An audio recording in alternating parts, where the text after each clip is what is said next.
Oke, terima kasih ya. Pada pagi hari ini kita ingin membahas yang judulnya menghadapi masalah, Bapak Ibu. Oke, kita kalau bicara menghadapi masalah, yang pertama kita ngomong dari awal dulu nih. Kenapa sih kok selalu ada masalah? Siapa di sini yang nggak punya masalah? Masalah apapun lah, keuangan lah, keluarga lah, bisnis lah. Siapa yang di sini tidak punya masalah sama sekali? Ada? Iya. Kenapa sih? Kenapa kok harus selalu ada masalah? Karena gini Bapak Ibu ya, masalah baru akan hilang setelah kita meninggal dunia Bapak Ibu. Ini satu hal yang Anda harus pahami, bahwa sampai kita meninggal nantinya Anda akan terus mendapatkan masalah, kecil maupun besar. Itu Anda harus terima dulu. Jadi Anda kalau ngadapin masalah, tenang, cool aja men. Kalau nggak ada masalah, artinya segera cek denyut nadi masing-masing. Oke? Selama kita hidup selalu akan ada masalah. Cuman kalau saya selalu nyebutnya bukan masalah tapi tantangan. Ya, nanti kita bahas. Ini itu suatu fakta, sama seperti hukum gravitasi. Bolpen kalau Anda lempar pasti akan jatuh lagi. Sama seperti masalah juga. Masalah akan selalu datang kepada Anda. Saya tahu sebagian di sini mungkin lagi banyak masalah, mabok, dari sorot matanya sudah kelihatan, ya. Sebagian lagi di sini sedang on the fly. Lagi cerah ceria, bergemilang cahaya bulan dan terbang. Lagi enak banget lah, pokoknya disentil omset naiknya tinggi banget. Ada yang begitu? Kalau saya sih yang lagi high, yang lagi naik banget, bagus, nikmatin, tapi selalu siapkan otot yang lebih kuat Bapak Ibu. Karena akan ada masalah. Itulah melankolis ya. Mikirnya udah jauh, tapi akan selalu ada. Kalau Anda nggak siap, begitu masalah datang, efek kerusakannya bisa besar sekali. Seorang petinju terkenal mengatakan, setiap kali saya mau bertanding, saya selalu berdoa. Tapi saya tidak pernah berdoa supaya tidak kena tonjokan. Saya selalu berdoa supaya kalau saya kena tonjokan, saya tetap berdiri. Kalaupun saya jatuh, saya berdoa semoga saya bisa bangkit lagi, Bapak Ibu. Nah, itulah yang harus kita lakukan. Jangan pernah berdoa Anda tidak punya masalah, karena artinya denyut nadi Anda sudah mulai hilang lama-lama. Tapi berdoalah semoga Anda punya otot yang kuat, sehingga masalah apapun Anda akan tetap berdiri. Kalaupun jatuh, tidak apa-apa. Tapi berdoalah semoga Anda bisa bangkit lagi. Dalam hidup saya Bapak Ibu, saya sudah pernah naik, sudah pernah jatuh di titik paling dalam hidup saya, dan sekarang naik luar biasa, panen raya. Dan saya akan sharingkan kepada Anda, ya. Itu selalu terjadi, saya lihat. Ada teman saya yang dulu kelihatannya hidupnya enak, tiba-tiba sekarang duer. Dan saya lihat juga kenalan saya yang hidupnya susah sekali, sekarang tiba-tiba ngurus pabrik, sukses, produknya berhasil, wush. Akan selalu ada seperti itu. Jadi yang lagi enak, siapkan, naikkan level Anda. Jangan cuma duitnya aja yang naik. Di buku John C. Maxwell ada yang namanya hukum katup. Saya suka bilang ya, ada hukum katup sikap, ada hukum katup uang. Misalkan levelnya 0 sampai 10. Kalau level sikap Anda di 10, kebetulan duit Anda di 1. Misalkan anak pemulung, duit nggak punya, makan susah. Orangnya tapi baik betul, ya bagus lah. Tapi duitnya benar-benar nggak ada. Saya percaya sekali dari pengalaman hidup saya, bahwa kalau dia mempertahankan sikapnya, duitnya akan naik. Entah dari mana, itu rahasia Tuhan. Tapi duitnya akan naik. Dan kebalikan, bisa jadi the wrong man in the right place Bapak Ibu. Kebetulan ini anak orang kaya, pabriknya aja 1019 jumlahnya. Duitnya begitu banyaknya, sepertinya keturunan 40 pun nggak habis-habis. Tapi sikapnya luar biasa buruk Bapak Ibu. Ya, ngabisin duit lah, inilah, itulah, orangnya juga jahat, culas, sombong lah, komplit lah pokoknya. Jadi level sikapnya 1, level duitnya 10. Saya juga percaya kalau dia tidak menaikkan level sikapnya, duitnya juga akan turun. Jadi yang nomor 1 harus dinaikkan adalah level sikapnya dulu. Artinya kalau dihubungkan dengan bisnis ini Bapak Ibu, kalau Anda menghadapi penolakan, kalau Anda menghadapi grup rontok, kalau Anda menghadapi kesusahan, masalah ini, masalah itu, artinya Anda sedang dilatih supaya level sikap Anda naik Bapak Ibu. Ya, terima aja, artinya bisnis Anda masih hidup. Kalau Anda punya downline yang setiap hari komplain sama Anda, sering nggak? Anda lihat bisnisnya hidup atau enggak? Biasanya sih hidup. Grup Anda yang nggak jalanin bisnis nggak pernah komplain juga kan? Nggak pernah jalan, ngapain komplain? Ada juga sih nggak jalan komplain, nah, itu buang ke laut Bapak Ibu. Ada itu tapi sedikit. Kebanyakan yang komplain memang karena jalan. Justru karena jalan ngadapin banyak masalah. It's okay ya, karena masalah selalu ada selama kita hidup. Masalah di bisnis TNC akan selalu ada selama Anda membangun bisnis ini. Jadi siapkan mental Anda untuk menerimanya. Terus kenapa sih kok perlu ada masalah? Yang pertama adalah masalah adalah vitamin Bapak Ibu. Masalah akan membuat kita kuat dan pembelajaran didapat pada saat masalah datang. Tahun 95 keluarga saya bangkrut total, hutang besar, dihina orang, rumah nggak punya, dilecehkan orang, dikejar-kejar penagih hutang, komplit. Mau kabur nggak bisa, mau nangis percuma, mau bunuh diri takut masuk neraka. Waktu itu saya bertanya-tanya begitu banyaknya. Kata kitab suci agama apapun selalu dikatakan orang baik akan dilindungin Bapak Ibu. Menurut saya sih, menurut saya loh ya, keluarga kami ini baik-baik aja Bapak Ibu ya. Ayah saya juga sering nolong orang lah, ibadahnya juga rajin lah. Kok tiba-tiba dibanting begitu dalamnya, begitu susahnya, begitu gelapnya, nggak ada jalan keluar. Ya saya suka cerita waktu itu, waktu saya udah kerja, kalau saya nabung 10% sebulan, saya baru bisa bayar utang keluarga itu sampai mati hidup 6-7 kali Bapak Ibu. Jadi mati hidup, baru duitnya kekumpul bayar hutang Bapak Ibu. Jadi benar-benar jalan keluar seakan-akan waktu itu nggak kelihatan. Jadi waktu itu saya bertanya-tanya begitu, apalagi melankolis ya. Waktu itu saya begitu banyak bertanya-tanya dan memang jawabannya sendiri baru keluar sekian tahun kemudian. Terutama setelah saya mulai menikmati hasil dari TNC. Bahwa saya baru sadar saya bisa seperti ini karena saya pernah ngalamin itu Bapak Ibu. Jadi justru di saat kami sekeluarga terpuruk, itulah saat belajar yang paling banyak dalam hidup saya Bapak Ibu. Jadi pada saat Anda jatuh, pilihannya dua. Anda jadikan itu sesuatu kemalangan, sial, Anda cuman ngeluh doang, cuman memaki-maki, kadang menyalahkan Tuhan, kadang nyalain SBY, kadang nyalain jalan bolong di depan, kadang nyalain tukang sambel. Anda nyalain semua orang. Atau Anda kan menghadapinya dan Anda mengambil hikmahnya sehingga Anda siap untuk menjadi jauh lebih baik lagi. Karena Anda menjadi lebih kuat dan Anda mendapatkan begitu banyak vitamin dari masalah yang Anda hadapin Bapak Ibu. Itu pilihannya ya.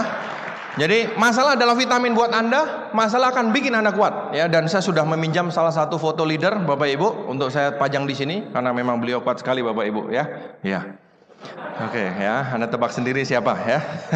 Jadi it's okay, masalah selalu ada dan kita memang perlu untuk menghadapi masalah kalau Anda ingin naik level ya. Kemarin sudah dibahas. Kalau Anda pengen naik level harus ujian. Yang namanya ujian itu pasti capek, pasti kurang tidur, pasti deg-degan, lulus? Enggak. Lulus? Enggak. Selalu seperti itu. Tapi itulah saatnya untuk naik kelas. Ya, jadi kalau ada masalah, syukurin aja. Berikutnya, masalah selalu ada. Nah, sekarang ngapain sih? Kenapa perlu Anda ngadepin masalah? Sebetulnya kita udah bahas ya. Karena melewati masalah tersebut artinya kita naik kelas. Kalau naik kelas Bapak Ibu, Anda akan lebih kuat, Anda akan lebih dewasa, Anda akan lebih besar, sehingga masalah-masalah yang lain terlihat kecil. Setelah masalah tahun 95 di keluarga saya, masalah selalu ada datang. Tapi kalau perasaan saya, kayaknya dibanding yang itu nggak ada apa-apanya deh. Mau grup rontok keluar aja deh. Mau ada yang begini nolak aja deh. Soalnya dibanding yang dulu, nggak ada apa-apanya Bapak Ibu. Jadi semakin dalam masalah yang Anda hadapin, bersyukurlah. Karena artinya Anda mungkin sudah mencapai titiknya. Orang kalau sudah mencapai titik terbawah, bisanya turun lagi atau naik Bapak Ibu? Nggak ada tempat lain. Hanya bisa naik dan terus lagi. Jadi nanti berikutnya Anda ngadapin masalah itu lebih enteng. Ya, lebih santai. Kayak misalnya Anda pernah tanding melawan Mike Tyson Bapak Ibu. Ya, melawan Mike Tyson zaman masih top dulu. Ya, Anda disentil tung aja jatuh mungkin. Setelah itu Anda kalah mungkin. Tapi setelah itu Anda tanding lagi melawan satpam sebelah Bapak Ibu. Ya tentu kerasa enteng sekali. Kerasa lebih ringan. Artinya apa? Semakin dalam masalah Anda akan semakin kuat. Jadi syukurin aja. Itu pengalaman saya.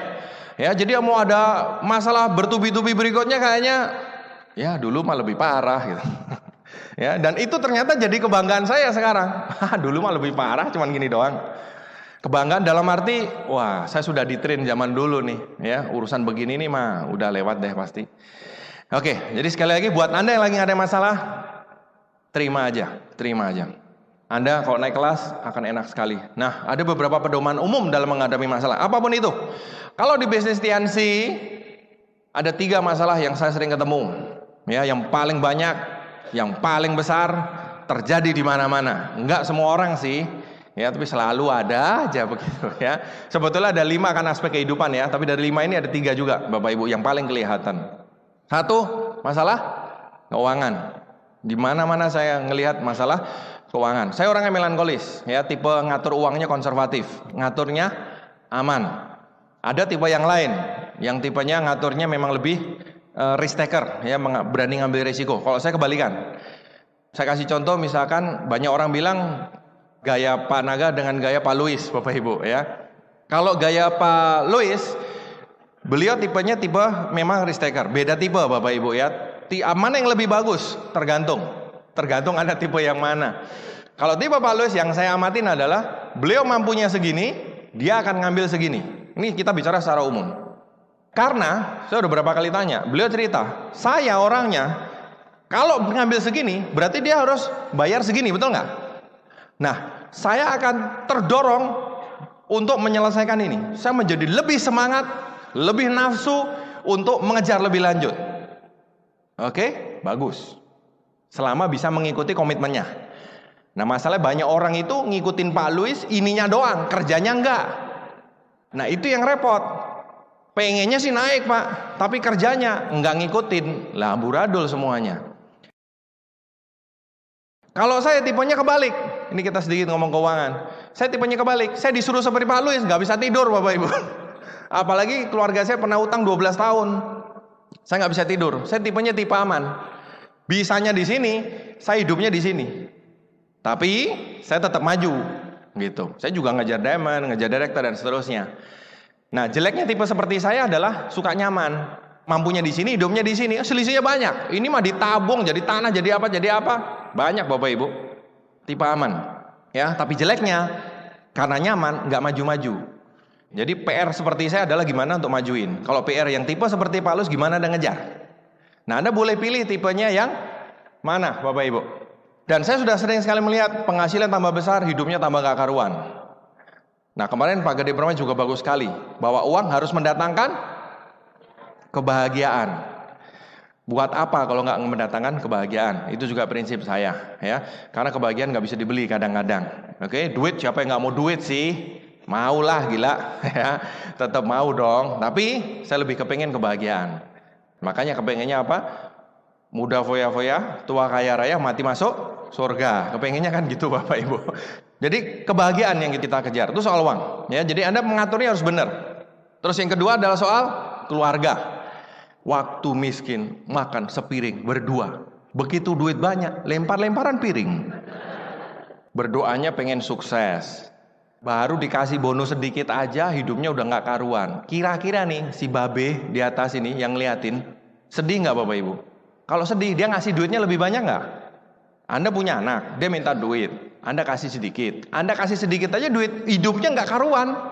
Anda berani nggak ngasih lebih banyak? Nggak akan berani. Karena Anda tahu dikasih lebih banyak tambah nggak karuan, tambah gila. Ditahan, dikurangin bisa-bisa malah. Jadi apa? Anda tunjukkan dengan keadaan Anda yang sekarang pun Anda bisa hidup lebih bagus, lebih bahagia. Sehingga apa? Tuhan melihat akan memberikan lebih banyak lagi kepada Anda. Itu yang kedua, keluarga. Yang ketiga adalah hubungan. Ego. Makin tinggi peringkat, semuanya nepukin, semuanya memuji Anda, penerima reward. Wah, Anda lewat itu bersinar. Semuanya ngajak foto dan segala macam. Kadang membuat orang lupa diri. Seakan-akan saya yang paling hebat. Wih, saya paling hebat, saya paling luar biasa, saya tidak terkalahkan. Saya tunjuk batu jati emas, semuanya beres, semuanya saya sikat dan segala macam. It's okay, tapi kadang-kadang orang suka lupa. Nah, dari pengalaman sih, Pada saat kita mulai lupa, setannya mulai masuk. Diobrak-abrik lah itu semua. Kalau saya pribadi, saya sengaja menyimpan motor kenangan saya Bapak Ibu ya, Honda Prima tahun 89. Ya, itu untuk saya pribadi untuk mengingatkan bahwa saya dulu bukanlah siapa-siapa. Saya dulu adalah pekerja pabrik yang gajinya UMR naik sedikit Bapak Ibu. Dari kayak begitu aja bisa. Saya dulu sempat kepikir, kemarin saya habis dari Taiwan, ketemu dengan teman-teman kita di sana yang TKI, TKW dan segala macam. Saya dulu pun sempat kepikir untuk jadi TKI. Saya juga sempat kepikir mau jadi pelayan di kapal pesiar. Sempat mau daftar. Saya cek syaratnya harus ngambil D3. Kan saya bukan lulusan pariwisata, harus ngambil D3 pariwisata. Tapi saya baru sadar bahwa saya mabok laut Bapak Ibu. Ya, jadi kok saya jadi pelayan di kapal pesiar, mampus deh saya. Setahun balik tinggal nama itu.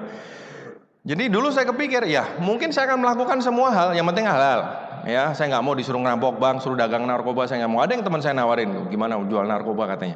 Cuman ngoplos, jadi dikasih barangnya, saya suruh ngoplos dicampur apa, jadi dikasihnya sekaleng, jadinya banyak sekali dijual, laris. Waduh, urusannya panjang begitu, nggak mau deh saya. Nah itu untuk sedikit saya pribadi ya, untuk mengingatkan. Kenapa sih? Karena saya pengennya suksesnya tahan lama Bapak Ibu, nggak cuma sukses sebentar terus hilang. Ya pernah sukses, kan menyedihkan.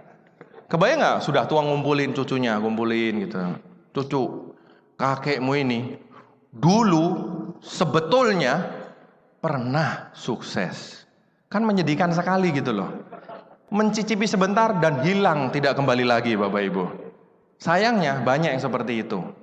From zero to hero to zero Bapak Ibu.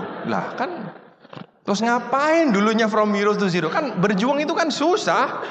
Capek kan? Ditolak orang kan capek. Anda presentasi ke sono kemari kehujanan, kena petir, itu kan capek. Ada yang kena petir ya? Sudah sampai atas, ngapain sih aneh-aneh sehingga turun lagi, babak belur lagi? Ya tapi itu kenyataan selama 12 tahun saya di bisnis ini itu kelihatan gitu loh. Aduh. Tapi ya kembali, kan kita nggak bisa apa-apa. Orang itu hidup dia kok gitu loh. Hidup adalah pilihan.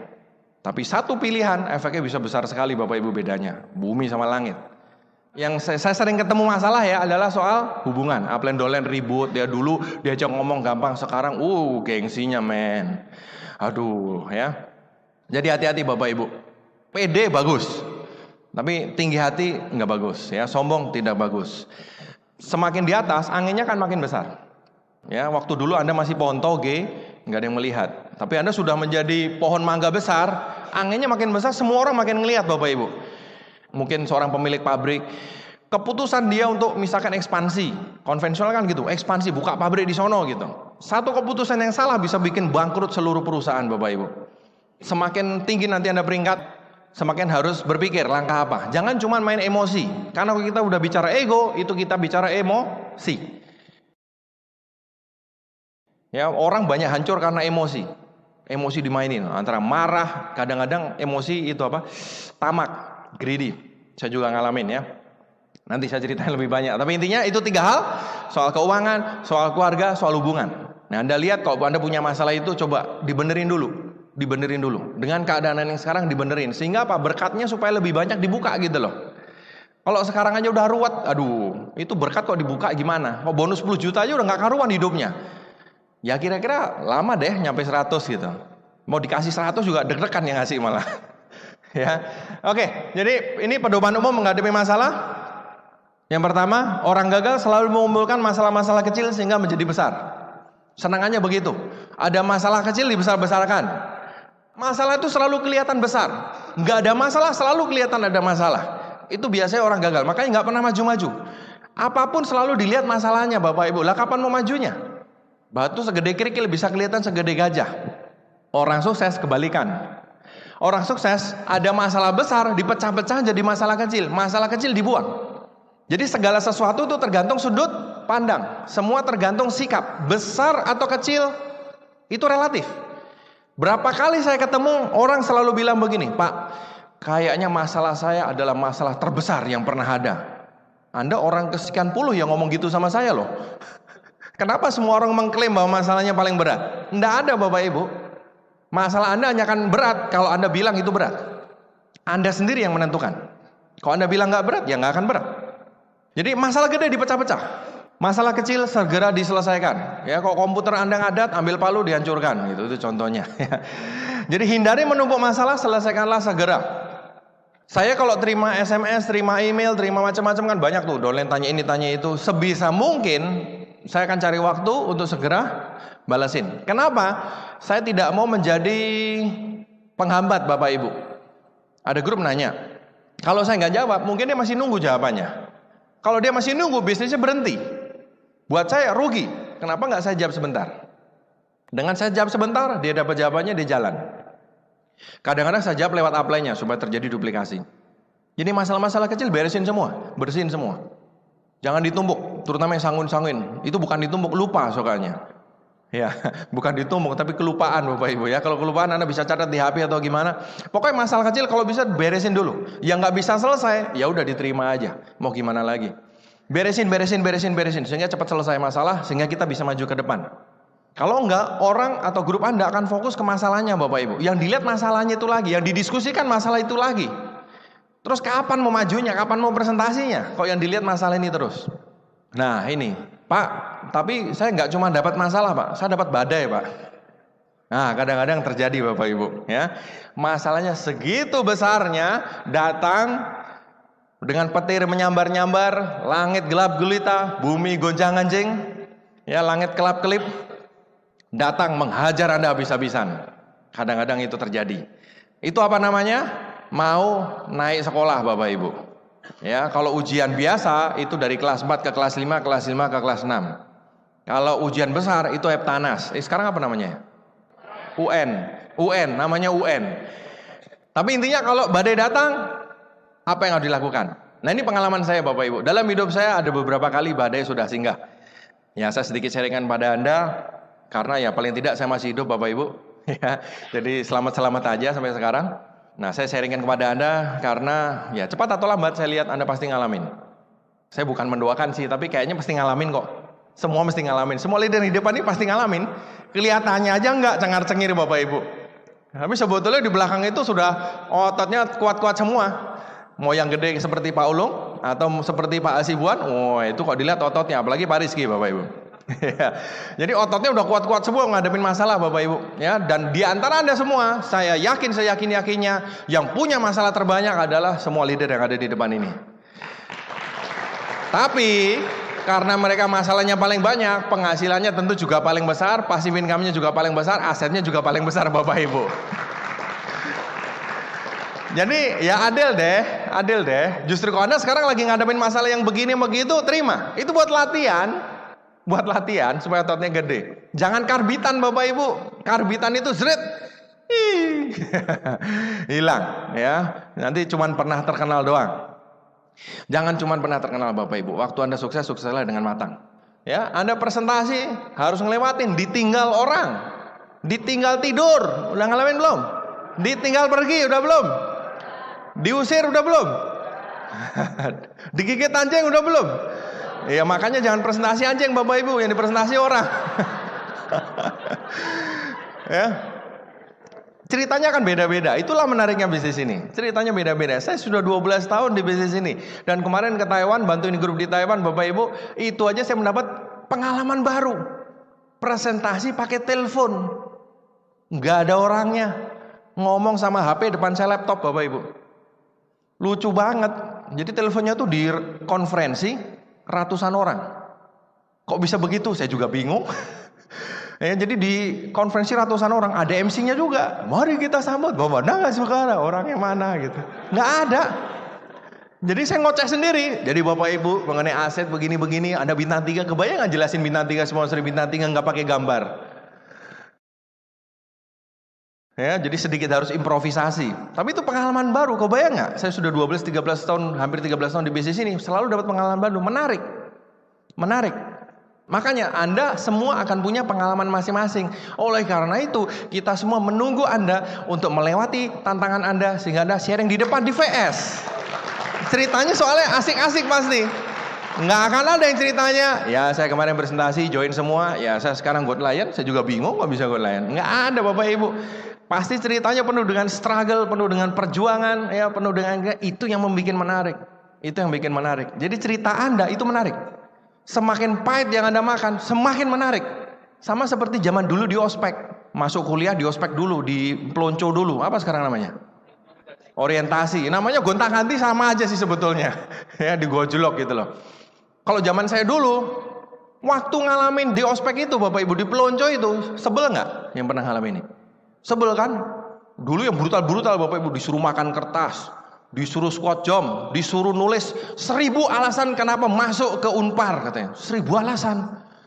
Kebayang nggak? Aduh, karena WC-nya wangi, karena gedungnya bagus. Itu aja udah 100 masih kurang Bapak Ibu. Ini semua dimainin kan? Suruh digundul lah, disuruh ini, disuruh itu. Waktu ngalaminya, sebel nggak? Sebel banget. Ya seniornya bentak-bentak lagi. Tapi setelah lewat, Anda kalau lagi reuni, apalagi sama universitas lain, Anda sharing-sharing cerita, kan pasti kejem-kejeman, betul nggak? Di sono cuman suruh push up. Gue disuruh makan kertas men. Yang sono cuman suruh makan kertas. Kita suruh makan kursi, tau nggak? Semakin pahit Bapak Ibu, semakin asik diceritakan. Itulah yang harus Anda ceritakan di VS. Nah yang paling menyedihkan adalah berakit-rakit ke hulu, mati kemudian Bapak Ibu. Sudah ngalaminya pahit, di tengah jalan menyerah. Ya dapatnya jelek terus Bapak Ibu. Nggak pernah nikmatin asiknya gitu loh. Ya jangan, Anda sudah berjuang, sudah ada capeknya, sudah ngadepin masalahnya. Jangan sia-sia itu masalah. Seperti saya dulu 12 tahun bangkrut segala macam, jangan sia-sia gitu loh. Masalahnya jangan sia-sia, cuman hilang lewat gitu aja, jangan. Tapi pastikan jadi Anda lebih kuat. Ya, sehingga Anda bisa lebih sukses lagi, lebih sukses lagi. Oke, kembali ke soal badai Bapak Ibu. Badai datang, apa yang Anda salah lakukan? Ya, badainya begitu besar, Anda sampai tergoyang-goyang. Kalau dalam hidup saya mungkin berapa kali ya. Ya salah yang badai paling besar memang keluarga. Apalagi waktu itu saya merasa, loh saya kan gak ikut apa-apa, saya kan lagi kuliah. Kenapa tiba-tiba keluarga bangkrut semua? Nah ini pedoman Bapak Ibu ya. Bagi terutama yang sudah punya anak. Apa yang Anda lakukan itu efeknya ke sekeluarga. Anda yang sudah punya istri, sudah punya suami, apapun yang Anda lakukan itu efeknya ke pasangan Anda.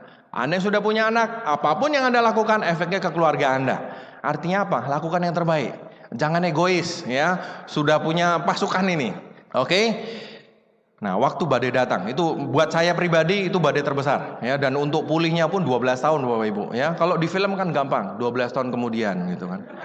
Ngalaminya itu loh. Ya. Ngalaminya itu loh. Aduh. Kadang-kadang saya memang nggak kuat Bapak Ibu ya. Kakak saya kan ada di Solo. Yang di Solo yang lebih banyak kena kakak saya. Maksudnya wah kena begitu badai besar di sana. Saya lebih milih kabur Bapak Ibu ya. Saya di Bandung aja supaya pikiran saya fresh. Coba pikiran fresh bisa cari duit, bisa ngelunasin itu utang gitu ya, beda pendekatan. Oke, ya intinya puji Tuhan tahun 2007 ya, 2007 semua utang keluarga kita bisa bayar lunas ya, berkat bisnis Tiansi ya. Dan sekarang nanti dari Jogja saya mau pulang ke Solo ya, kalau kita jalan-jalan di Solo kepalanya sudah bisa tegak lagi ya. Kalau dulu kan nunduk terus, banyak utang Bapak Ibu, nunduk terus. Ya sekarang sudah bisa santai. Oke, kalau badai datang apa harus dilakukan? Langkah pertama, selalu langkah paling penting dan selalu paling susah untuk dilakukan ya. Buat saya pribadi, ini sharing saya pada saat badai datang pada Anda. Mungkin buat Anda sekarang yang lagi matahari bersinar cerah enggak apa-apa. Ya, Anda ambil ilmunya aja sehingga nanti pada saat badai datang Anda sudah siap. Kalau sekarang Anda lagi ngadepin badai, Anda bisa terapkan ini akan membantu sekali. Langkah pertama, ini yang paling berat, Anda harus bisa menerima. Yang paling susah adalah untuk menerima bahwa kami sedang bangkrut. Zaman saya dulu. Itu yang paling susah. Paling susah. Saya lihat grup, ada yang grupnya lagi acak-acakan. Tapi saya tanya, grup lagi acak-acakan. Sekarang omset berapa? Jangan Pak, malu loh. Kok malu loh? Kalau ngakuin aja nggak berani Bapak Ibu, gimana mau maju? Ngerti maksudnya? Kenapa banyak orang kaya begitu bangkrut gantung diri? Karena dia nggak siap untuk tidak kaya Bapak Ibu. Kalau saya, ini saya pribadi ya, saya mau diajak makan kaki 5 warungan bisa, makan di hotel bintang 5 yang sekali makan 500 ribu, 1 juta juga bisa. Saya milih seperti itu. Oke, jadi nomor 1, nerima. Anda harus terima dulu masalahnya. Kalau keadaan Anda begitu beratnya, Anda harus terima. Memang keadaannya lagi seperti itu. Zaman saya sekeluarga dulu bangkrut, mau gimana lagi, nggak ada caranya kan. Harus saya terima. Pahit, menyedihkan, tapi harus saya terima. Nah, nerima itu bukan cuma omongan Bapak Ibu. Terima harus di dalam. Memang saya lagi keadaannya seperti ini. Harus terima dulu. Karena selama Anda masih menolak, nggak mau. Banyak kan misalkan sudah bangkrut, gaya hidupnya masih begitu hebohnya. Ya nggak akan lama, ujung-ujungnya hancur juga. Tapi kalau dia bisa menerima, mungkin dia bisa cepat memperbaiki. Sehingga tidak perlu jatuh lebih dalam lagi. Nah yang saya lihat, orang udah jatuh nggak bisa nerima. Saya ada kenalan satu, bangkrut, krut. Tapi masih langganan Indovision lah, masih inilah, masih itu. Saya pikir, kamu gila ya? Maksudnya begitu keuangannya dibuka aja saya udah mau syok Bapak Ibu. Pemasukan dengan pengeluaran 1:6. Pemasukannya kalau misalkan 1 juta, pengeluarannya sebulan 6 juta. Udah bangkrut, ininya dikurangin ini, nggak mau Bapak Ibu. Ya sudah, emang kan saya nggak bisa maksa. Kebayang ya? Nggak mau nerima gitu loh, bahwa dia memang lagi jatuh. Nggak mau sadar. Tapi apa kata orang Pak? Kalau misalkan dia punya motor, kalau motor saya dijual, tetangga saya nanti ketawa. Loh, mending tetanggamu ketawa atau anakmu nggak bisa makan? Kalau saya sih begitu. Lucu banget, orang ngajar gengsi banget gitu loh. Ada sebuah kalimat mutiara yang bagus sekali Bapak Ibu. Dalam hidup ini, Anda hanya punya 2 pilihan. Anda mau terlihat kaya atau Anda mau benar-benar kaya. Saya ulang, Anda mau terlihat kaya atau mau benar-benar kaya. Tapi hidup Anda tidak akan cukup untuk dapat dua-duanya. Anda mau terlihat kaya, kelihatannya doang kaya, atau Anda mau benar-benar kaya. Kenapa itu gak pernah jalan? Karena Anda ngejar gengsi, itu harganya sangat mahal, dan memang terbukti gak pernah berhasil sampai sekarang Bapak Ibu. Anda sukses di TNC, Anda bangun bisnis Anda, aset Anda jadi, Anda Gold Lion, Anda Diamond, gak usah disuruh gengsi sendiri Bapak Ibu. Makanya saya suka kadang-kadang heran, upland downland. Dulu waktu miskin, akur, ya kemana-mana bareng, wah saling bahu-membahu membangun bisnis. Baru juga naik bintang 5, bintang 6 udah ribut. Gue kan lebih hebat dari lu, jangan macam-macam. Lu, yang satu juga nggak mau kalah. Lu, gue lebih jagoan. Lu, gimana sih kok jago-jagoan? Ngapain adu mulut gitu Bapak Ibu? Mending buktikan dengan prestasi. Buktikan dengan prestasi, nggak ada gunanya siapa yang lebih hebat, siapa yang buat apa gitu loh. Buat apa? Toh cepat atau lambat orang tahu kok siapa yang lebih hebat.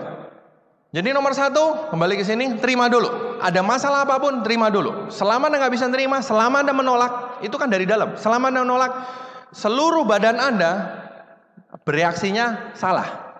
Karena kondisi Anda sebetulnya di sini, Anda bereaksinya seperti di sini, Bapak Ibu. Nah ini repot, nggak ada jalan keluar itu. Nggak ada jalan keluar selama Anda masih menolak. Tapi Pak, pahit sekali, terima aja, telan aja. Ya, saya suka cerita, saya dulu waktu keluarga bangkrut, mau apa? Mau nangis, mau ngamuk, mau apa gitu loh. Nggak ada lagi, hanya bisa terima. Dibilang pasrah ya terpaksa pasrah Bapak Ibu. Tapi pasrah bukan dalam arti pasif loh ya. Diterima untuk maju. Nangkap ya, bukan cuma ya sudahlah, apapun yang terjadi terjadilah lah. Kegilis kereta lah gitu. Jangan, terima hanya untuk dalam, supaya di dalam ini Anda dingin Bapak Ibu. Supaya di dalam ini Anda tenang. Lebih bisa nerima. Memang sih pasti bergejolak, saya jamin. Pasti di sini akan bergejolak terus itu. Tapi Anda akan lebih enak kalau Anda mulai belajar menerima keadaan Anda sekarang. Terima dulu. Memang keadaannya kayak gini terus mau apa gitu loh. Mau diapain? Mau dibunuhin satu-satu? Mau pindah kota? Ada yang kalau kena masalah pindah kota Bapak Ibu.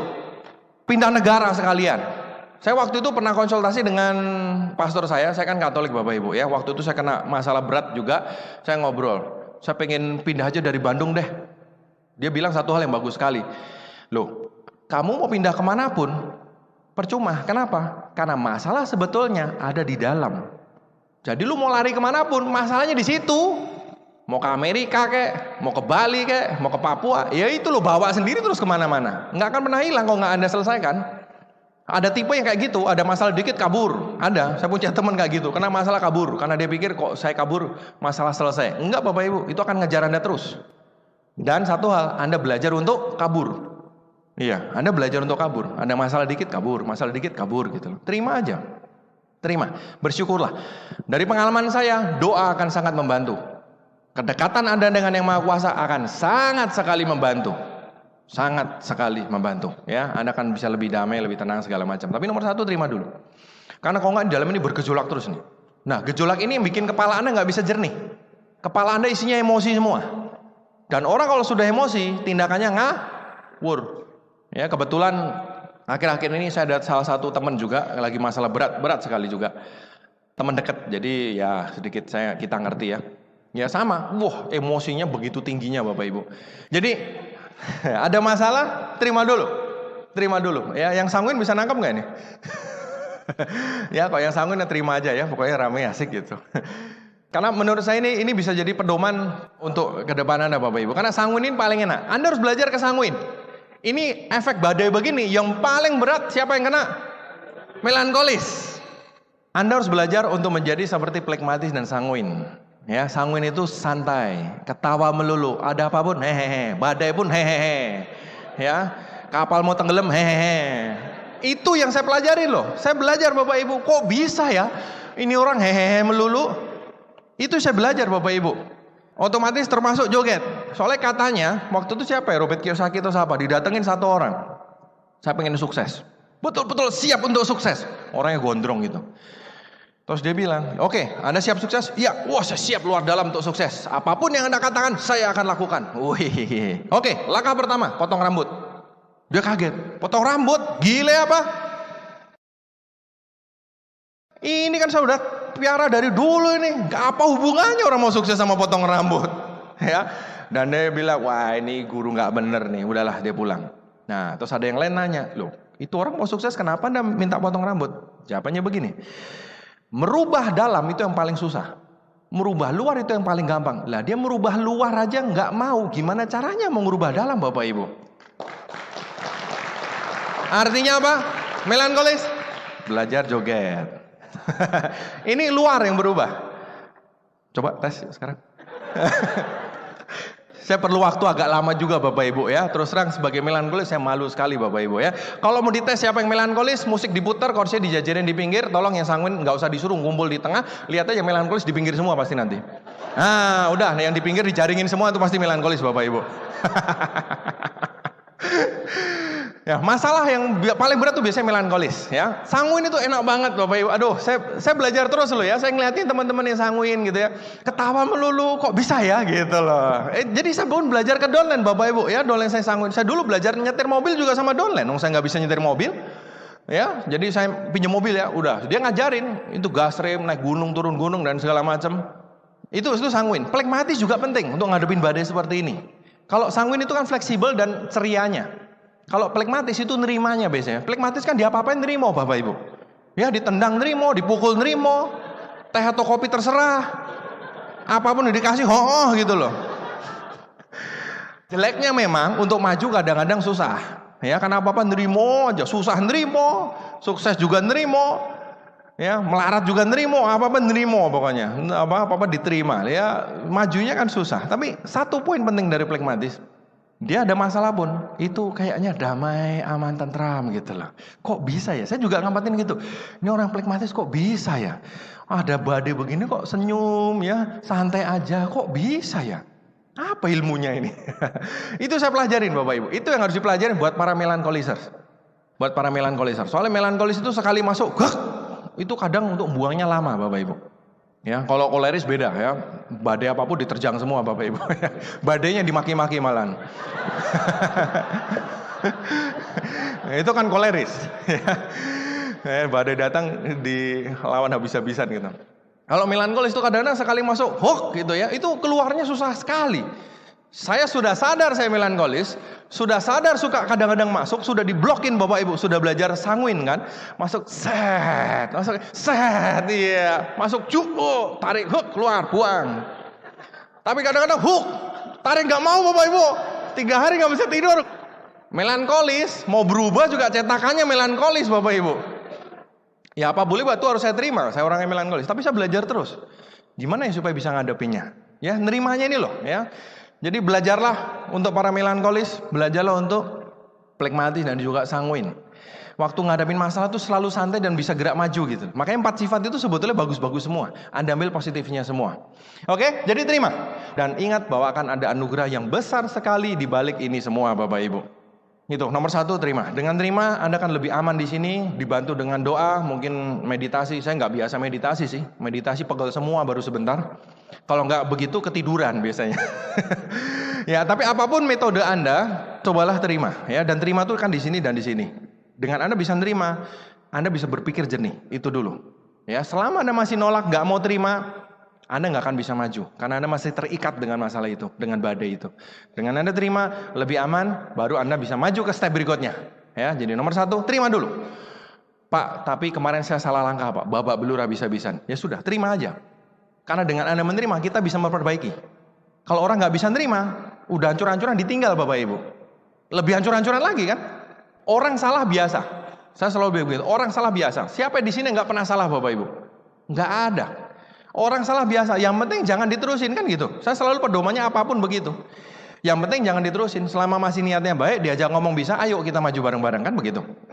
Terima dulu supaya Anda nyaman. Nah, kalau sudah nerima atau kadang-kadang berbarengan ya. Karena kadang-kadang ini yang paling berat. Proses nerimanya ini lama. Keluarga bangkrut saya itu proses nerimanya tahunan Bapak Ibu. Saya terus mencari-cari, kenapa ini? Kok dibikin babak belurnya kebangetan gitu loh. Keluarga kita turun dikit masih oke, tapi ini dibantengnya kok kebangetan gitu loh. Sampai benar-benar hancur, cur. Terus ini gimana? Saya sempat banyak sekali mempertanyakan ini, itu, dan segala macam. Melankolis apalagi ya.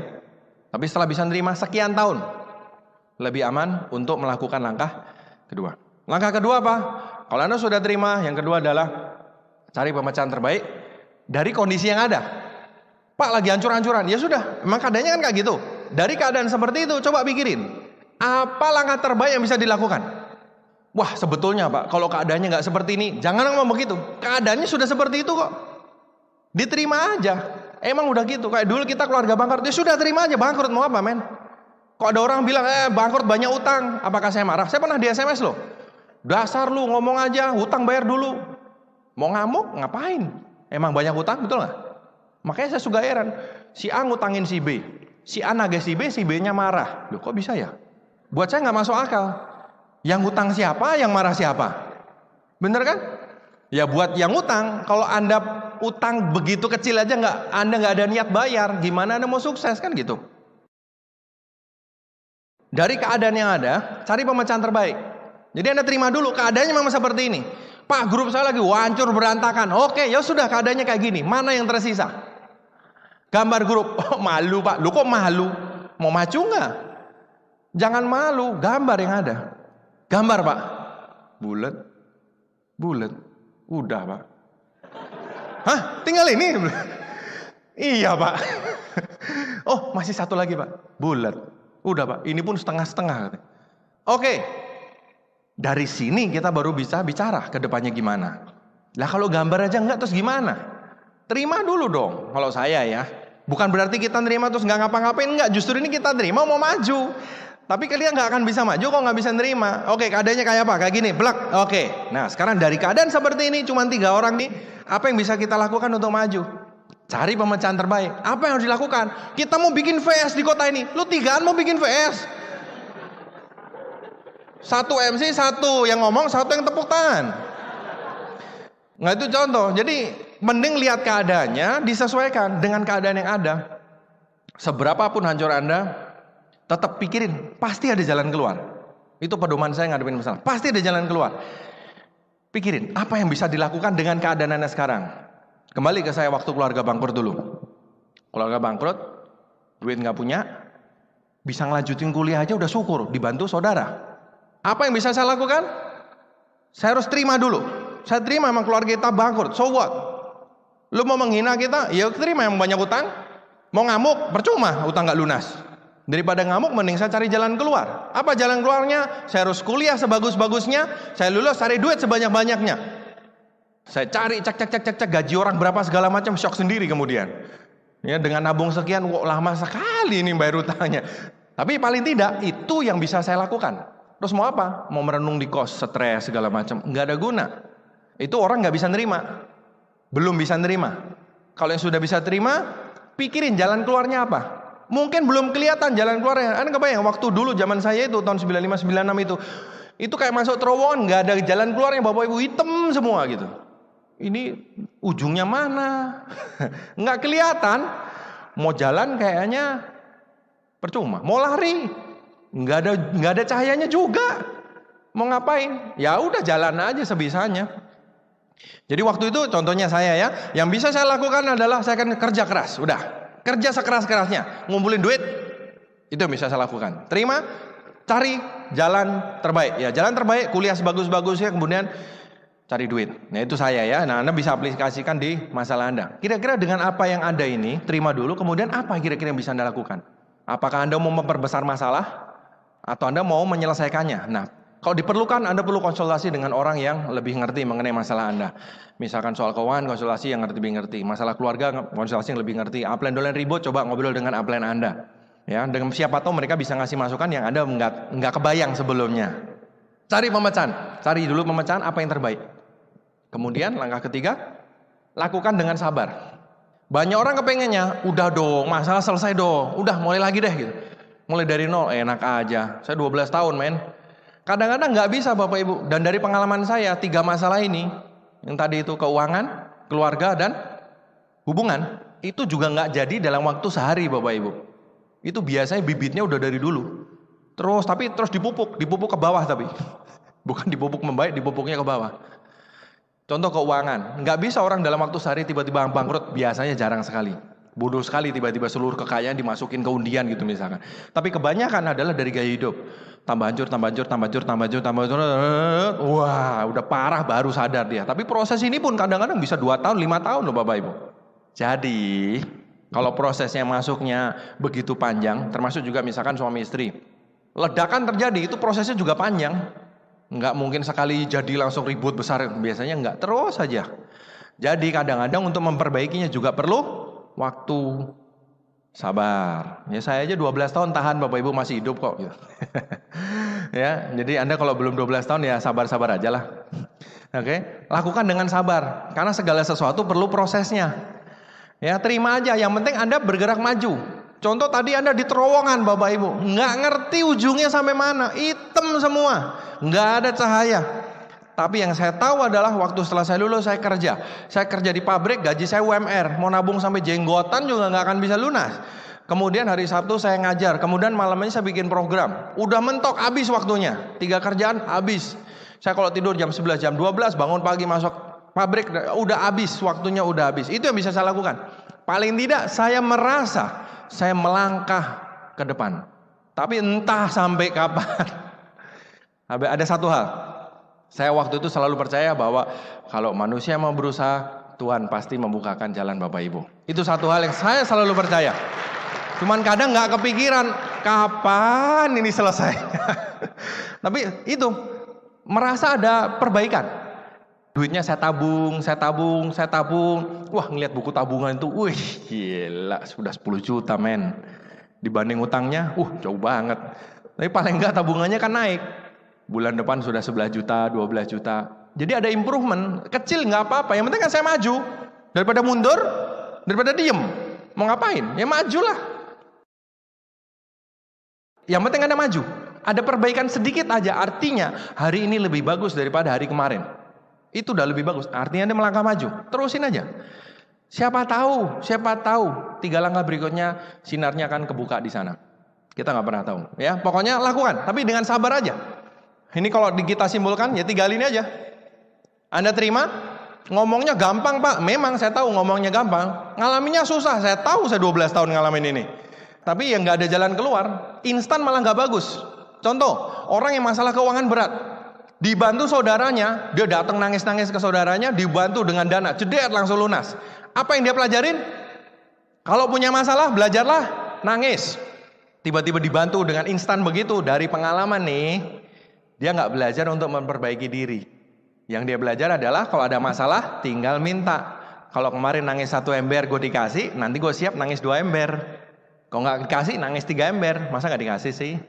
Jadi kadang-kadang lebih bagus jangan instan. Biar ototnya kita tambah kuat, tambah tahan banting. Jadi nanti mau di atas ada angin ada apa ya cuek-cuek aja Bapak Ibu. Ini 3 prinsip yang saya pegang dan setiap kali ada masalah selalu saya berusaha untuk nginget ini aja. Terima dulu. Kadang-kadang berat, terima dulu, cari pemecahan dari kondisi yang ada, dan kemudian jalankan apa yang bisa. Kadang-kadang kita pengen ini nggak bisa, ya sudah, apa yang bisa dilakuin dulu deh. Waktu itu saya kepengennya juga cepat lunas, gatel saya, diomongin ini, diomongin itu, gatel Bapak Ibu. Ya, pernah di bank ada yang teriak-teriak, itu katanya anaknya sukses, cepat bayar utang. Aduh, sakit hati sekali Bapak Ibu. Ya, baru juga bangun Tiansi, duitnya ada hasil sedikit, wah diomongin kemana-mana. Ya susah lah, karena diomongin orang kan, dipromosi orang gitu, kebayang. Ya susah juga gitu, tapi kan duitnya belum. Ya mesti belum banyak untuk beresin itu semua. Ya telan aja. Anggap sebagai apa kemarin? Amplas Bapak Ibu. Anda lagi di amplas. Yang di amplas itu lama-lama mengkilap, amplasnya lama-lama habis Bapak Ibu. Ya, jadi nggak apa-apa, Anda lagi di amplas itu, biar tambah kuat, tambah kuat, tambah kuat, tambah kuat. Itu salah satu badai besar dalam hidup saya. Nah, saya mau cerita satu badai, contoh satu badai lagi yang lain ya. Selama saya di Tiansi sekitar berapa ya, 12 tahunan. Menurut saya, Tiansi badai besar ada dua. Badai besar ada dua. Yang pertama tahun 2003. Ya, singkat cerita, digosipkan waktu itu, makanya selalu gosip, selalu musuhnya Bapak Ibu. Digosipkan Misteli akan dipenjara, Tiansi akan bubar. Ya, jadi sebelum bubar segera pindah ke sini, itu. Ya, pesan sponsornya belakangan. Ya, depannya nggak penting. Ya, pokoknya bikin Anda goyang supaya pindah. Wah, waktu itu semuanya goyang dan segala macam. Badainya nggak lama, setengah tahunan. Ya, setengah tahunan begitu lewat, banyak korban memang bergelimpangan Bapak Ibu. Tapi setelah itu 2003, 2004, 5, 6, 7, 8, 9 kita panen raya Bapak Ibu. Selalu, setiap habis badai selalu ada panen raya. Selama 6 tahunan kita nggak pernah turun. Naik terus, naik terus, naik terus. Tiap tahun cuman adu reward. Berapa reward tahun ini? Cie, kemarin 10, sekarang 15. Nah, gitu doang kerjaannya. Wah, panen raya. Artinya apa? Setiap selalu ada badai besar, selalu ada hasilnya. Selalu ada panen rayanya. Bagi yang tahan. Bagi yang tahan. Contoh, ayah saya dulu adalah ternak ayam petelur Bapak Ibu, ya sempat sampai 100.000 ayamnya, jadi cukup besar. Makanya waktu hancur ya lumayan mules Bapak Ibu. Habis hilang, habis bis hilang semua itu. Pada saat Krismon tahun 98, begitu banyak peternak ayam di seluruh Indonesia yang menggulung tikar. Keluarga kita sudah gulung tikar duluan. Jadi udah nggak ikutan tahun 98. Tapi tahun 98 kan gimana juga, keluarga juga masih banyak yang usahanya berhubungan dengan telur dan ayam. Waktu tahun 98 begitu banyak peternakan bangkrut. Kenapa? Karena dolar begitu naiknya dan hampir semua makanan ayam itu impor. Dan DOC itu ayam kecil, ayam bibitan. Jadi bukan dikawinin dapat anak, enggak, belinya udah ayam kecil Bapak Ibu. Ayam kecil digedein gitu loh. Ya, saya nggak ngerti detail lah soal peternakan. Tapi DOC-nya sendiri itu juga kalau nggak salah impor. Pokoknya semuanya impor lah. Begitu dolar naik, semuanya harga naik. Buahnya yang bertumbangan Bapak Ibu. Terutama yang memang waktu bangun usahanya pinjam uang dari bank. Nggak tahan. Karena dia bayar utangnya gila-gilaan. Bahkan beberapa tuh istilahnya saya dikasih tahu, kandangnya dikasih aja mau gitu loh. Lo nggak usah bayar deh, ambil aja dah. Karena minus terus setiap hari. Jadi setiap hari itu minus 10 juta kadang-kadang. Kebayang nggak? Jadi ada nahan sehari minus 10 juta. Nahan sehari 10 juta. Kan apa nggak deg-degan tiap malam itu? Itu waktu Krismon tahun 98. Jadi bertumbangan semua.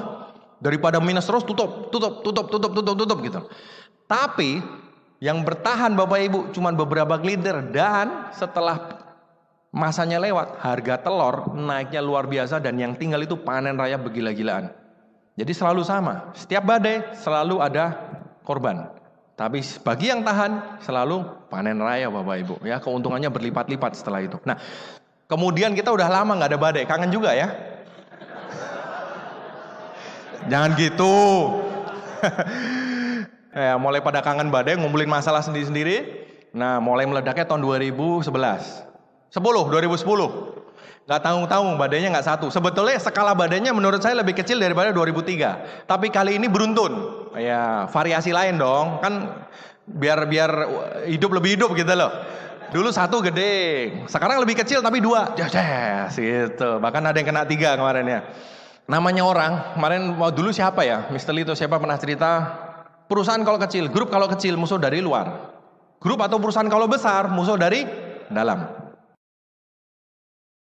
Ya, makanya nomor 1 perbaiki diri dulu Bapak Ibu ya. Nah, kita ngumpulin masalah karena udah kangen badai itu kayaknya waktu itu ya. Masalah dikumpul-kumpulin, akhirnya tahun 2010 meledak, jedor ya. Wah, lumayan ya, seger ya. Dipikir lewat 2011 bom gede lagi, ceduer, asik. Kan kapalnya jadi naik turun kan, wih, asik Bapak Ibu ya. Beberapa leader terkenal beberapa memutuskan pindah ya, mereka sebar BBM, cuet. Kami pindah, bikin kacau, semua digosipin pindah. Katanya Mr. Lee bikin perusahaan baru, TNC mau ditutup, semua mau dipindah ke perusahaan baru ya, gosipnya begitu. Pokoknya gosipnya beda-beda Bapak Ibu ya, kita nggak tahu nanti badai berikutnya gosipnya apa ya, tunggu ya gosip berikutnya. Yang saya heran orang kena lagi gitu loh. Digosipin di mana-mana, begitu besarnya, dan kebetulan saya sendiri, saya dan grup kena dua-duanya juga. Ya, cuman biar adil, yang satu kenanya waktu tahun 2010 kenanya kaki yang ini, tahun 2011 kenanya kaki yang ini gitu. Biar komplit dong. Ya, biar komplit, biar rata gitu loh ya. Cuman ya untungnya yang kena kaki gajahnya Bapak Ibu. Maksudnya nggak semua, kalau semua aduh bisa gila ini. Ya, yang kena kaki gajahnya, kaki gede-gede saya kena. Satu kena 2010, satu kena 2011. Ceduer gitu. Waktu itu keadaan begitu parah sekali, nggak pernah ada yang duga bahwa begitu ekstrimnya keadaan Bapak Ibu ya, ini cerita. Kerasa banget Bapak Ibu, kerasa banget. Apalagi waktu itu beberapa kan kayak saya baru beli tanah, dedes gitu. Terpaksa dengan sedih hati, nggak ada yang ngira turunnya begitu ekstrim, dedet gitu. Saya harus jual tanah saya Bapak Ibu, rugi hampir 1 M. Ya deng gitu, hilang. Karena nggak kuat nyicil, ya. Tapi untungnya masih punya tanah sebelahnya, untungnya masih punya tanah yang lain, masih punya apartemen yang lain, masih punya yang lain, Bapak Ibu. Tapi kan sayang juga satu ini dilepas. Itu enaknya melankolis ya, persediaannya banyak. Tapi satu tanah ini terpaksa dilepas Bapak Ibu, 1 M, waduh perutnya mules juga ya. Jadi itu pembelajaran buat saya, harganya 1 M Bapak Ibu. Ya, jadi tetap aja mesti belajar terus ya. Di situ saya belajar, oh gini kan ya, badai mulai datang nih, udah mulai gelap nih. Omset drop ya, karena beberapa leader keluar dan benar-benar waktu itu kita perang ya, perang opini sebetulnya. Perang opini bahwa katanya leader ini sudah pindah, ini udah pindah, saya pun digosipin pindah, semuanya pokoknya pindah deh pokoknya. Ya, semuanya pindah, TNC udah hilang. Ya, jadi pokoknya benar-benar waktu itu keadaan begitu kacaunya dan masalahnya nggak satu. Makanya saya bilang 2003 masalahnya satu tapi tajam, jeder gitu loh. Soalnya TNC tutup dulu kan gosipnya. Kalau tutup mau apa? Itu kan yang paling parah, betul nggak? TNC tutup. Anda tahu maksudnya? Saya ulang. TNC tutup. Tahu? Kira-kira mau apa? Bingung kan? Nah itu 2003 Bapak Ibu. Kita bingung semua. Saya pikir, waduh, baru terima mobil, belum juga cair, belum keluar mobilnya. Kemarin barusan mundur dari kerja Bapak Ibu. Full timer di TNC. Sekarang mau tutup. Tapi ingat rumusnya, ya sudah terima aja. Mau apa? Lakukan yang terbaik. Banyak yang tanya, Bapak gimana? Waktu itu ya saya ditelepon dari Crossland, saya cuma bilang gini, hidup saya berubah karena TNC. Kalau sampai memang betul TNC-nya tutup atau apa, saya harus lihat dengan mata kepala saya sendiri. Baru saya mikir mau ngapain, bilang gitu. Wong baru juga gosip dari radio kok didengerin. Kebayang nggak? Anda nahkoda kapal, ada ribuan orang di dalam kapal itu kan, lagi mengarungi menuju daratan kesuksesan gitu kan, menuju impian. Dengar radio, klik. Hati-hati, badai besar akan datang. Si nahkodanya bingung, turunin skoci, ngajak 4-5 orang, skoci ditinggal Bapak Ibu. Ya, nahkoda macam apa itu, betul nggak? Terus kapalnya terus gimana itu nasibnya itu? Ya, yang menyedihkan lagi, si nahkodanya sudah pergi naik skoci, badainya nggak datang, skocinya tenggelam Bapak Ibu. Iya kan? Tapi itu kan bikin, kebayang nggak berapa ribu orang di kapal itu yang dibahayakan nyawanya? Kalau nabrak karang gimana? Kok ada ikan hiu? Nggak bisa masuk kapal ikan hiu. Iya, kalau ada halangan gimana? Iya kan, sekali-kali salah boleh. Melankolis juga manusia Bapak Ibu ya. Kan katanya Pak Luis kemarin harus mengalir gitu loh. Jadi kadang-kadang keluarnya juga keliru. Jadi seperti itu Bapak Ibu. Ngapain gosip didengerin? Ya kalau ada badai beneran, kalau ada badai datang beneran, ya Anda tahan dong sebagai nahkoda, bener nggak? Kalau sampai kapalnya orang bener-bener masih tahan dulu. Kalau bener-bener kapalnya kebelah, baru kita turunin skoci, kita mikir, ayo masuk semua masuk skoci. Ya baru juga gosip belum tentu bener kok didengerin. Jadi next time akan ada lagi Bapak Ibu. Saya kasih tahu akan ada lagi gosip berikutnya. Kira-kira apa yang menarik ya? Loh, supaya Anda lebih kuat nanti. Ya. Supaya Anda lebih kuat. Jadi kalau denger gosip nggak usah didengerin deh gitu. Ya. Nah, itu dulu. Jadi kalau dulu 2003 tonjokannya tuh 1, 2S gitu. 2010, 2011 beda kasus. Lebih ringan tapi dikeroyok dari atas, bawah, kiri, kanan Bapak Ibu. Dua. Waktu itu saya cerita sedikit apa yang terjadi ya. Begitu hebohnya karena kita diserbu dari mana-mana, dari Facebook, dari BB, dari mana-mana, karena mereka nyebarnya kemana-mana, pamit mau keluar aja proklamasi Bapak Ibu. Sampai dolen saya ikutan proklamasi, saya menyatakan tidak keluar dari Tianxi gitu. Aduh, parah betul gitu ya. Wah, waktu itu pokoknya dihebohkan. Tujuannya gini, secara psikologi, semua pindah. Kalau lu nggak pindah, lu ketinggalan. Itu yang pengen diambil mereka. Yang harus kita lakukan, kita harus cool. Lu kalau godain orang, godain anak kecil, Anda kalau godain anak kecil, ini gitu. Anak kecilnya makin gini-gini, Anda makin seneng kan? Coba anak kecilnya tambah gini. Anda godain diginin, plok gitu. Nah, itu yang harus kita lakukan. Jadi ada masalah, ada godaan, cool aja. Karena mereka kurang ajar Bapak Ibu. Jadi waktu itu benar-benar kita ini pengalaman saya pribadi ya, itu benar-benar dikeroyok dari mana-mana Bapak Ibu ya, benar-benar, dan kita bingung siapa lawan siapa kawan, karena banyak sekali yang bilang enggak ternyata musuh ya, bilang teman ternyata musuh. Jadi kita nih bingung mana yang benar mana yang enggak. Wah, dikeroyok sana sini. Waktu itu saya lagi di Banyuwangi Bapak Ibu, itu sampai nggak bisa tidur, mau istirahat aja nggak bisa. Baru mau tidur ditelepon dari Sukabumi, Pak, kita diserbu upline ini gimana? Katanya Tianxi mau bubar, betul nggak?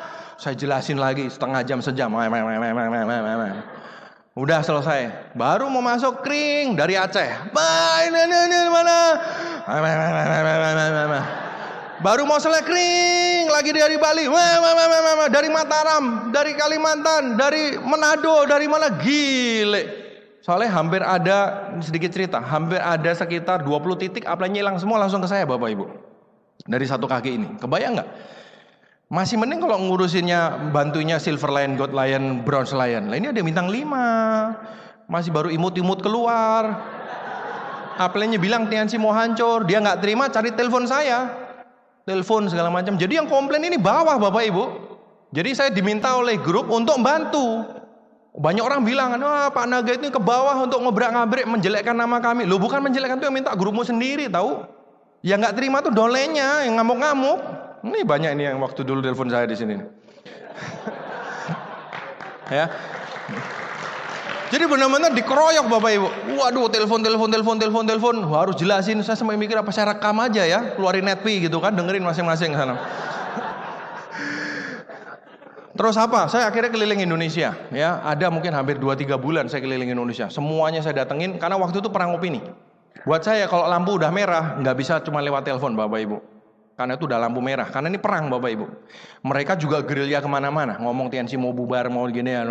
Saya harus masuk untuk ngasih tahu kebalikannya. Nah, soal mereka nanti mau gimana urusan mereka. Tugas saya jelasin. Udah kan? Mereka mau percaya mana? Silakan. Bahkan saya diadu kadang-kadang. Saya ditelepon sama bintang 5. Pak, kata si ini gini. Saya bilang, oh enggak, itu yang benar tuh gini. Ya udah. Dia ke sana. Kata Pak Naga gini. Dijawablah sama sana, betul nggak? Gini. Dia telepon saya lagi. Loh, Pak, tapi jawabannya katanya gini. Itu bolak-balik sama 3-4 kali. Terakhir saya bilang terserah kamu percaya mana deh. Lah kok dicari masalahnya selalu ada, betul nggak? Karena tujuan mereka cuma mau jelekin Tianxi, titik. Jelekin Tianxi, lu pindah, titik. Hanya itu doang. Jelekin Tianxi nggak penting, pokoknya lu pindah gitu loh. Akhirnya saya bilang terserah kamu deh, Anda mau pilih yang percaya saya atau percaya dia. Waktu yang akan menentukan. Tapi saya kasih tahu fakta-faktanya begini. Akhirnya dia milih ke sana. Ya sekarang skocinya tenggelam beneran Bapak Ibu. Ya itu kan pilihan ya. Tapi maksudnya benar-benar waktu itu dikeroyok Bapak Ibu. Anda dari mana-mana, masalahnya kompleks, begitu banyaknya. Berapa hari saya nggak bisa tidur, tanya istri saya itu. Jadi nggak cuma cerep gitu ya, tapi cep. Ini mana yang mau dikeluarin duluan gitu. Wah, bener-bener diserbu. Pernah kayak orang tinju Bapak Ibu, tinju lagi double kompor digebukin dari sono sini tuh loh. Ya nggak bisa apa-apa, hanya bisa mundur. Ya waktu itu saya pikir, wah 2003 udah lewat. Masalah gede dulu keluarga udah. Kira-kira masalah apa lagi ya beneran ini. Ini kelas berat juga ini. Ada adedor. Terima, saya terima. Oke, masalahnya begini. Siapa yang keluar? Silahkan. Saya nggak mau musuhan. Itu keputusan Anda, hidup adalah pilihan. Ya, kita pernah berusaha kerja sama bareng. Anda milih keluar ya sudah. Cuman saya minta jelas. Anda mau di sini atau keluar? Yang keluar ya udah silahkan. Yang mau di sini siapa? Saya kerja dengan yang mau. Terima dulu. Keadaannya kayak gini, omset turun. Bonus otomatis pasti turun. Apa boleh buat? Ya mau gimana lagi? Tanah saya nggak bisa pertahankan, lepas satu, masih banyak yang lain. Tapi sayang sebetulnya. Ya sudah, hilang 1M ya sudah. Itu kan berdasarkan keadaan kan? Mau apa lagi gitu loh. Terima dulu, saya terima dulu. Kedua, oke, sekarang keadaannya kayak gini. Apa yang bisa saya lakukan? Keliling Indonesia. Akhirnya keliling. Pekanbaru lah, Manado, Medan, wah semuanya lah. Sebisa saya. Beberapa ketinggalan diobrak-abrik habis ada. Ya beberapa kota, terutama yang saya agak nggak terlalu kenal memang ya, habis segala macam. Ya nggak apa-apa, buat saya itu hidup adalah pilihan. Anda mau di TNC karena pilihan Anda. Hari ini sekarang juga kalau Anda nggak mau Anda keluarkan boleh. Siapa yang mau megangin? Kan nggak ada paksaan gitu loh, ya nggak? Ya sama, buat saya ya udah mau keluar itu kan saya minta yang jelas gitu loh. Jangan bikin heboh. Ya sebetulnya heboh itu kan pengen bawa bekal Bapak Ibu. Kenapa nggak mau ngaku di awal? Karena mereka pengen bawa bekal. Waktu ke sana bekalnya banyak gitu loh. Tapi kan bawanya teriak-teriak ini. Soalnya atasnya masuk. Ada yang mau, ada yang enggak. Yang enggak mau ini kan teriak-teriak karena diserbu kan. Nah, serbuan paling berat itu kalau dari upline. Karena sudah diedifikasi dipakai untuk ngancurin. Makanya yang bisa nyelamatin siapa? Upline atasnya lagi. Turun, segera turun. Ya, itu nanti kalau Anda ngadepin badai Bapak Ibu ya, segera turun. Itu yang saya lakukan. Jadi saya terima apa yang harus saya lakukan. Ya sudah, cari pemecahan. Pemecahannya apa? Segera bikin jadwal. Seret. Saya kontak. Ini. Bikin gambar jaringan. Ini masih ada sampai sekarang nih. Si ini hilang, ini mecah 2, ini hilang, ini mecah 2, hilang. Oke, berarti ini di mana kotanya? Ini di mana? Ini dekat bisa digabungin kotanya. Oke, saya ke situ, kumpulin leadernya, saya akan ceritakan versi saya. Mereka boleh punya versi, saya juga punya versi. Anda dengerin dua-duanya, Anda pilih yang mana. Saya selalu begitu. Itu yang saya lakukan, ya. Jadi bikin jadwal segala macam. Ketiga, lakukan dengan sabar. Ya sudah, saya lakukan. Dang deng dong. Ya, digebuk-gebuk, benyok, apa segala macam. Apa yang terjadi Bapak Ibu? Selepas badainya lewat, puing-puing berserakan. Ya, banyak yang bertumbangan. Kadang-kadang saya lihatin itu sedih Bapak Ibu. Ya, ada yang bilang, "Pak, ini bonus saya jatuh, Pak." Ada yang bilang, "Omset saya turun, Pak." Aduh, sedih juga Bapak Ibu. Tapi mau apa? Terima. Kita habis perang besar. Tapi kita menang. Ya. Kita menang, masih berdiri kok. Kalau babak belur itu biasalah, namanya juga habis perang. Emang Anda tinju nggak boleh kena pukul? Nggak mungkin dong. Ya, petinju itu kan paling keren menangnya kalau habis bobok bunyok gitu kan? Iya kan? Coba tanding tinju kayak Mike Tyson, musuhnya baru maju ditonjok, jatuh menang, itu kan kurang keren. Tapi pertarungan yang paling luar biasa selalu kalau bahkan dia ronde 5 sempat jatuh duluan. Tapi dia bisa membalikkan keadaan, ronde 11 menjatuhkan musuh-musuh yang nggak bisa bangun lagi. Woi, itu yang paling keren Bapak Ibu. Ya, bonyok-bonyok gitu kan, matiin nutup satu. Waktu menangnya keren, perjuangannya ada. Nah, kurang lebih sama. Terima dulu, waktu itu saya terima. Emang ini berantakan semua. Terima dulu. Ya sudah, keadaannya kayak gini. Pikirin apa cara terbaik. Ya udah, apa yang bisa kita lakukan? Kita meeting leader, apa yang bisa dilakukan? Ya, ingat doa akan membantu Anda sekali Bapak Ibu ya. Terus kemudian lakukan dengan sabar. Ya, kita bangun-bangun dengan yang ada. Yang nggak ada mau diapain udah. Itu terakhir kan badainya lewat tahun 2011 ya. 2011 ya. 2012 bersih-bersih Bapak Ibu. Bersih-bersih, tarik nafas, istirahat dulu lah habis digebukin. Ya, habis digebukin istirahat dulu. Ya, kita tetap maju digebukin dan segala macam. 2013 datang Bapak Ibu. Ya, 2013 datang, puncaknya waktu kemarin awal tahun ya ada konferensi. Setelah konferensi, Mr. Lee umumkan beberapa hal, ya ada reward baru lah, ada success tip dan segala macam. Omset mulai naik lagi. Rumus yang ada adalah semakin besar badai, semakin besar panen. Asal Anda tahan, ya. Asal Anda naik kelas, ya naik, nyampe bulan Juni Bapak Ibu. Juni kemarin, saya lihat, wah. Juni adalah bonus tertinggi saya selama TNC Bapak Ibu. Padahal saya kemarin barusan ketemu, tante-tante bilang, loh TNC masih jalan toh? Oh masih tante, saya bilang. Juli, naik lagi Bapak Ibu, bonus tertinggi selama saya di TNC. Agustus lebaran, wah rekor putus deh.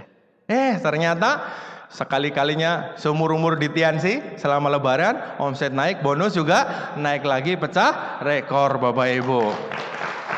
September kemarin buka ATM-nya jebret. Lah ini mah alamat sudah pasti harus bonus naik lagi Bapak Ibu. 12 tahun kita di Tiansi, bonus bisa pecah rekor. Saat ini mah telepon dari mana-mana, Pak. Akhirnya saya tembus 100 juta Pak. Yeay. Ada yang telepon, Pak, bonus saya pecah rekor selama saya di Tiansi. Aduh, matahari cerah ceria sudah kembali Bapak Ibu ya. Jadi itu sekali lagi membuktikan badai besar separah apapun Anda, tahan aja Bapak Ibu, terima aja. Ini ada anugerah yang besar yang lagi disiapkan, nggak tahu apa. Ya, tebak-tebakan aja apa ini yang lagi disiapin ini ya. Anda jalanin aja, banyak doa, terima, cari jalan keluar. Anda jalankan dengan sabar dan siap-siap. Ini baru tahun pertama Bapak Ibu. Dulu 2003 masalah besar, 2004 sampai 2009 panen. Sekarang ini baru tahun pertama. Ya, kita berdoa aja semoga panennya berlanjut sampai belakang ya, sampai terus nggak tahu sampai kapan. Tapi intinya siap-siap Bapak Ibu kalau ada badai datang dengan gosip yang terbaru setajam silet ya. Anda harus siap mental. Oke? Tapi kadang-kadang ada yang benar-benar, Pak, saya nggak kuat Pak. Saya nggak kuat Pak. Ini badainya terlalu besar. Badainya terlalu besar. Ya, Anda berdoa aja Bapak Ibu dan selalu ingat bahwa badai pasti berlalu Bapak Ibu. Ya, selama Anda ingat lagu ini, cepat atau lambat matahari akan bersinar, ya. Matahari akan bersinar dan Anda akan panen raya dan Anda akan bersyukur luar biasa bahwa Anda bertahan di badai yang begitu ganasnya, dan itu akan jadi bekal Anda Bapak Ibu, cerita luar biasa Anda dalam berjuang dengan